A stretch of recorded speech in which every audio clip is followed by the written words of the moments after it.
નમસ્તે, સ્વાગત છે તમારું અમારી યુટ્યુબ ચેનલ ટેસ્ટફુલ રેસિપીમાં. તો ચાલો આજે આપણે બનાવીશું લીલી તુવેરની કચોરી. જો તમને અમારી આ રેસીપી પસંદ આવે તો લાઈક કરજો, શેર કરજો અને અમારી યુટ્યુબ ચેનલ ટેસ્ટફુલ રેસિપીને સબસ્ક્રાઈબ કરજો. તો ચાલો લીલી તુવેરની કચોરી બનાવવાની તૈયારી શરૂ કરીએ. લીલી તુવેરની કચોરી બનાવવા માટે 1 વાટકો મેં લીલી તુવેરને ફોલી અને તેના દાણા લીધા છે. અહીંયા આપણે જેટલી કચોરી બનાવવાની હોય એ પ્રમાણમાં આપણે લીલી તુવેરના દાણા લેવાના છે. મેં અહીંયા 1 વાટકો લીધા છે. હવે તેમાં એડ કરવા માટેની સામગ્રી પણ જોઈ લઈએ. 1 વાટકી મરચાં, આદુ અને લસણ, કોથમીર, આખું જીરું, હળદર, ધાણા જીરું અને મીઠું સ્વાદ અનુસાર. તો પહેલાં આપણે તુવેરના દાણાને મિક્સર જારમાં ક્રશ કરી લેશું અને ત્યાર પછી આપણે તેમાં એડ કરવા માટેની પેસ્ટ તૈયાર કરવાની છે. પણ પહેલાં આપણે મિક્સર જારમાં દાણા ક્રશ કરી લેશું. દાણાને આપણે પેસ્ટ નથી બનાવવાની, અધકચરા જ દાણાને ક્રશ કરવાના છે. પેસ્ટ ન બની જાય તેનું ખાસ ધ્યાન રાખીશું. તો મિક્સરમાં દાણાને ક્રશ કરી લેશું. તુવેરના દાણાને મેં આ રીતે મિક્સરમાં અધકચરા ક્રશ કરી લીધા છે. તો હવે આપણે આ ક્રશ કરેલા તુવેરના દાણાને એક અલગ બાઉલમાં લઈ લઈશું. તો હવે કચોરીમાં એડ કરવા માટેની પેસ્ટ તૈયાર કરી લેશું. લસણ અને આદુને એડ કરી દેશું.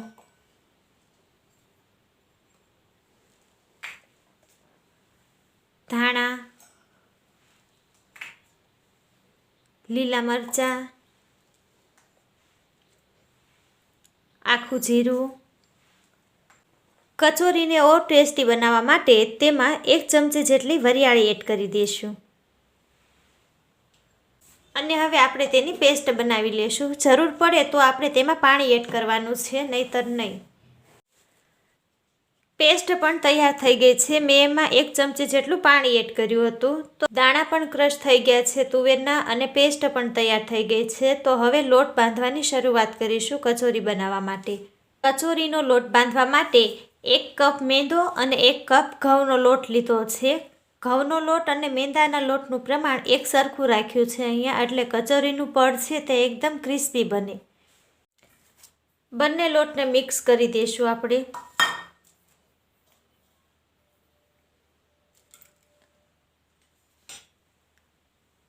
થોડું એવું મીઠું એડ કરી દઈશું. 2 ચમચી જેટલું તેલ એડ કરી દઈશું.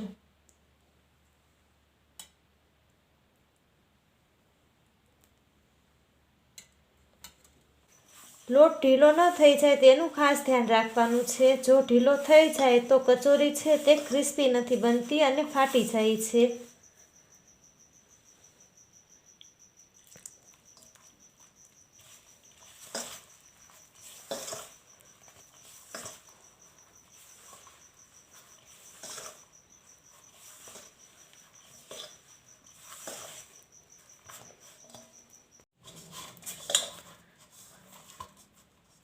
લોટ તૈયાર થઈ ગયો છે. લોટમાં ફરીવાર થોડું એવું તેલ એડ કરી અને લોટને સારો એવો મસળી લઈશું.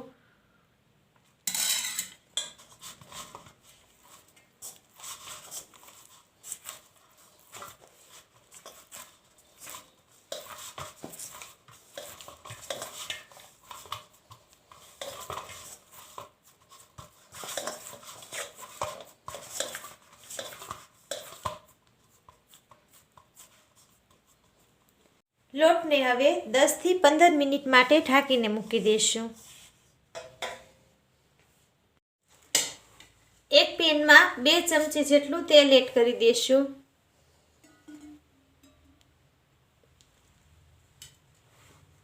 તેલ ગરમ થઈ જાય પછી આપણે તેમાં ક્રશ કરેલી તુવેર એડ કરી દઈશું. તેલ ગરમ થઈ જાય એટલે આપણે તેમાં આદુ, મરચાં અને લસણની બનાવેલી પેસ્ટ એડ કરી દઈશું.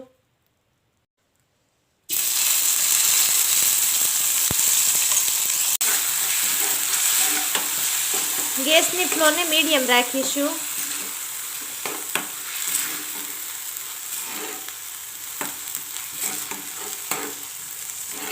હવે ક્રશ કરેલા તુવેરના દાણા એડ કરી દઈશું.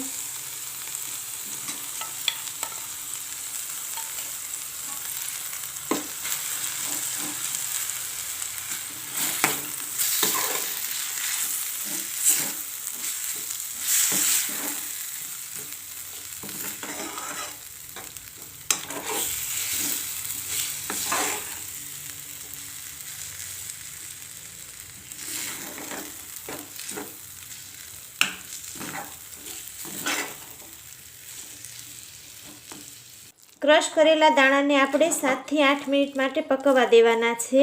કાચા ન રહે એટલા માટે આપણે તેને સારા એવા પકવી લેશું. જો કડાઈ સાથે ચોંટી જતા હોય તો આપણે તેમાં થોડું એવું પાણી એડ કરવાનું છે અને થોડી વારે હલાવતા રહેશું, એટલે કાચા દાણાનો સ્વાદ ન આવે.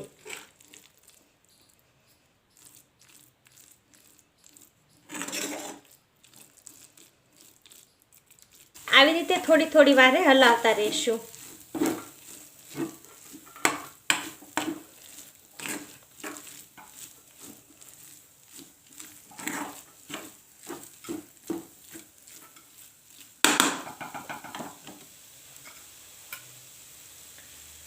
મસાલા પણ આપણે એડ કરી દઈએ. હળદર, ધાણા જીરું, 1 ચમચી જેટલો લીંબુનો રસ લીધો છે તે એડ કરી દઈશું અને સ્વાદ અનુસાર મીઠું એડ કરી દઈશું. આપણે લોટ બાંધવામાં મીઠું એડ કર્યું છે એટલે આમાં આપણે ટેસ્ટ કરીને એડ કરવાનું છે.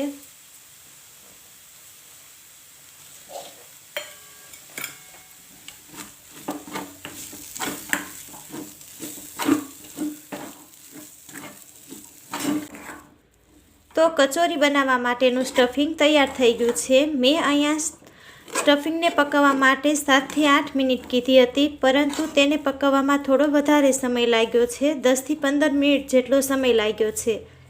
હવે આપણે સ્ટફિંગ ગરમ છે એટલે તેને ઠંડુ થવા દેશું અને ઠંડુ થયા પછી આપણે તેના બોલ્સ બનાવી લેશું. તો થોડીવાર માટે આપણે સ્ટફિંગને ઠંડુ થવા દઈએ. તો કચોરી બનાવવા માટેનું સ્ટફિંગ તૈયાર થઈ ગયું છે. જ્યારે આપણે દાણાને ક્રશ કરીએ છીએ તુવેરના, ત્યારે તેને આટલા માટે અધકચરા રાખવાના હોય છે, કારણ કે સ્ટફિંગ તેનું આ રીતે સરસ બને. જો દાણાની પેસ્ટ બની જાય તો સ્ટફિંગ છે તે આ રીતે આપણે જે પ્રમાણમાં જોઈએ તે પ્રમાણે નથી બનતું. તો સ્ટફિંગ ઠંડુ થઈ ગયું છે. હવે આપણે તેના બોલ્સ બનાવી લઈએ કચોરી બનાવવા માટે.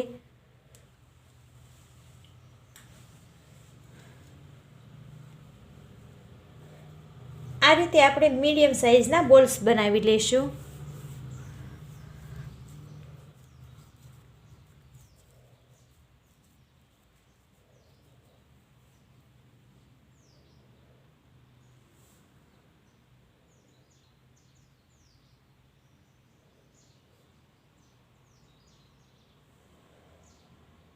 તો હવે આપણે મીડિયમ સાઇઝના બોલ્સ બનાવી લઈશું કચોરી બનાવવા માટે.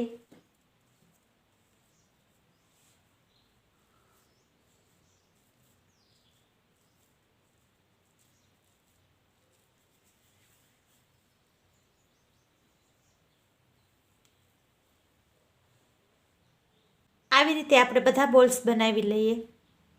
કચોરીને કવર કરવા માટેનો લોટ પણ તૈયાર થઈ ગયો છે. હવે આપણે લોટના પણ નાના બોલ્સ તૈયાર કરી લઈશું. જે રીતે આપણે સ્ટફિંગના બોલ્સ બનાવ્યા છે તેનાથી થોડા મોટા લુવા તૈયાર કરીશું લોટના.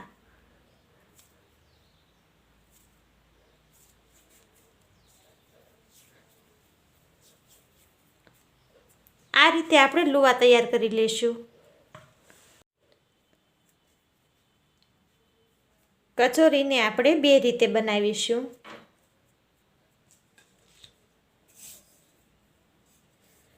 આ રીતે પતલી પણ નહીં અને જાડી પણ નહીં, એ રીતે પૂરી વણીને તૈયાર કરી લેશું. બહુ જાડી પણ નથી રાખવાની અને એકદમ પતલી પણ નથી વણવાની.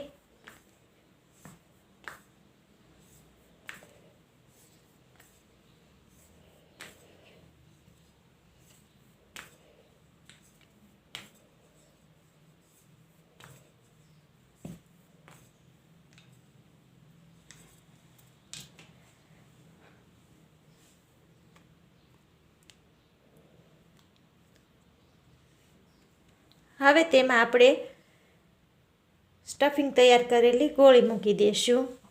ગોળી મૂક્યા પછી આપણે કિનારી ફરતે આ રીતે થોડું પાણી લગાવી દઈશું. આ રીતે પાણી લગાવવાથી કવર છે તે એકદમ પેક થઈ જાય છે અને ત્યાંથી છૂટું નથી પડતું. આ રીતે પાણી લગાવ્યા પછી આપણે આ રીતે કિનારી પેક કરી લેવાની છે આંગળીએથી।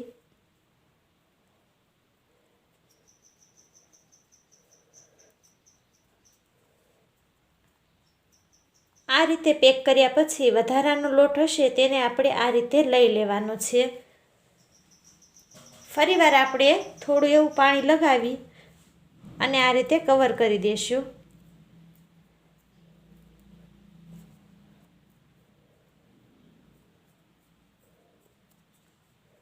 હાથેથી આપણે આ રીતે પ્રેસ કરી દઈશું।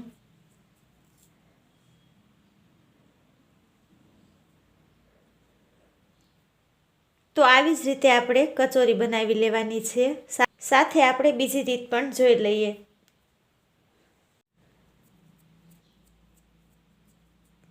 બીજી રીતે આ રીતે આપણે લુઓ તૈયાર કરવાનો છે। હાથથી આ રીતે લુવાને આપણે ચારે બાજુ પતલો પતલો કરી લેશું। વચ્ચે જાડો ન રહે એ રીતે આપણે ચારે બાજુ લોટને ફેલાવી દેશું હાથેથી।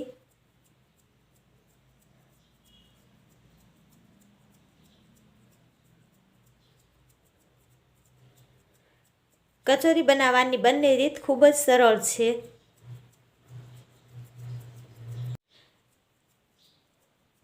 કચોરીનું સ્ટફિંગ બનાવ્યું હોય તે પ્રમાણે આપણે તેનું કવર તૈયાર કરવાનું છે। જો ગોળી મોટી હોય તો કવરને થોડું મોટું બનાવવાનું છે।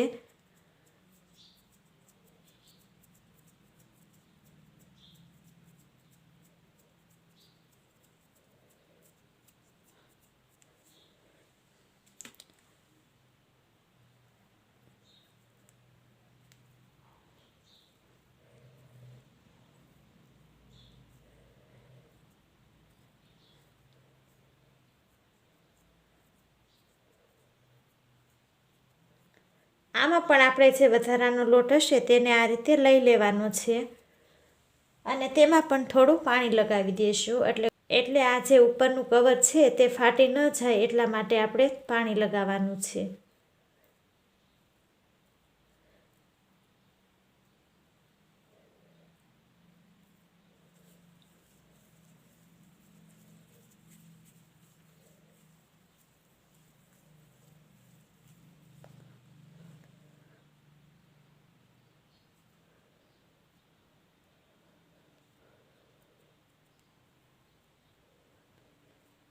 આ રીતે પણ આપણે બનાવી શકીએ છીએ।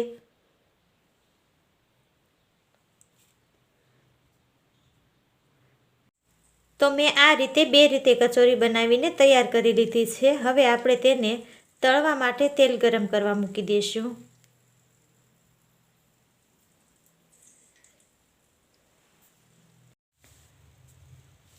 તેલ ગરમ થઈ ગયું છે। હવે આપણે તેમાં કચોરી એડ કરી દઈશું તળવા માટે। ગેસની ફ્લેમને મીડિયમ રાખીશું। કચોરીને આપણે બ્રાઉન કલરની થવા દઈશું। જો હાઈ ફ્લેમ ઉપર તળીએ છીએ તો કચોરી છે તે બહારથી બ્રાઉન થઈ જાય છે પણ અંદરથી તે કાચી લાગે છે। એટલા માટે આપણે તેને મીડિયમ ગેસની ફ્લેમ ઉપર જ તે તળવા દઈશું અને બ્રાઉન કલરની થવા દઈશું।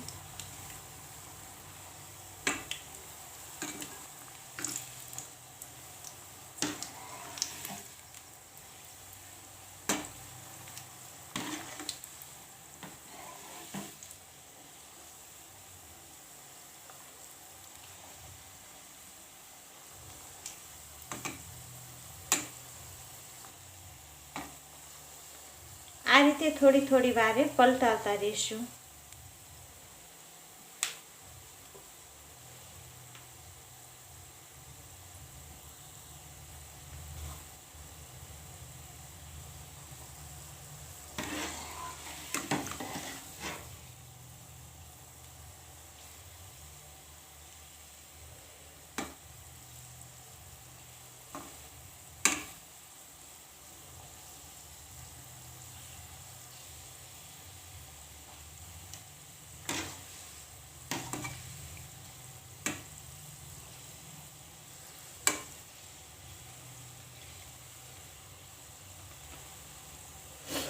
આ રીતે ધીમે ધીમે કચોરી છે તે બ્રાઉન કલરની થવા લાગશે।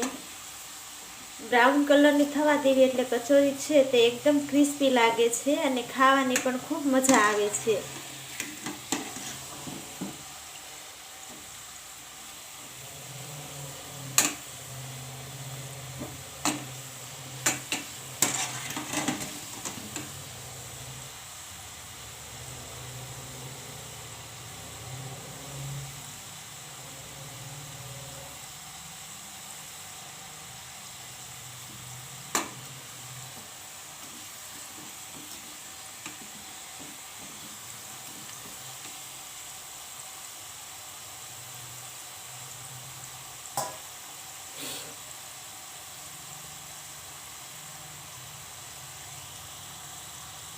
તો કચોરી આપણી આ રીતે એકદમ ક્રિસ્પી તળાઈ ગઈ છે.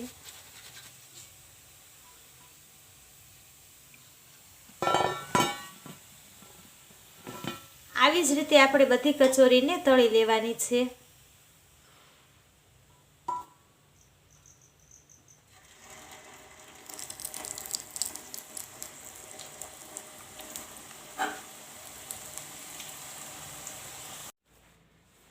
તો આ તૈયાર છે એકદમ ક્રિસ્પી અને ચટપટી કચોરી.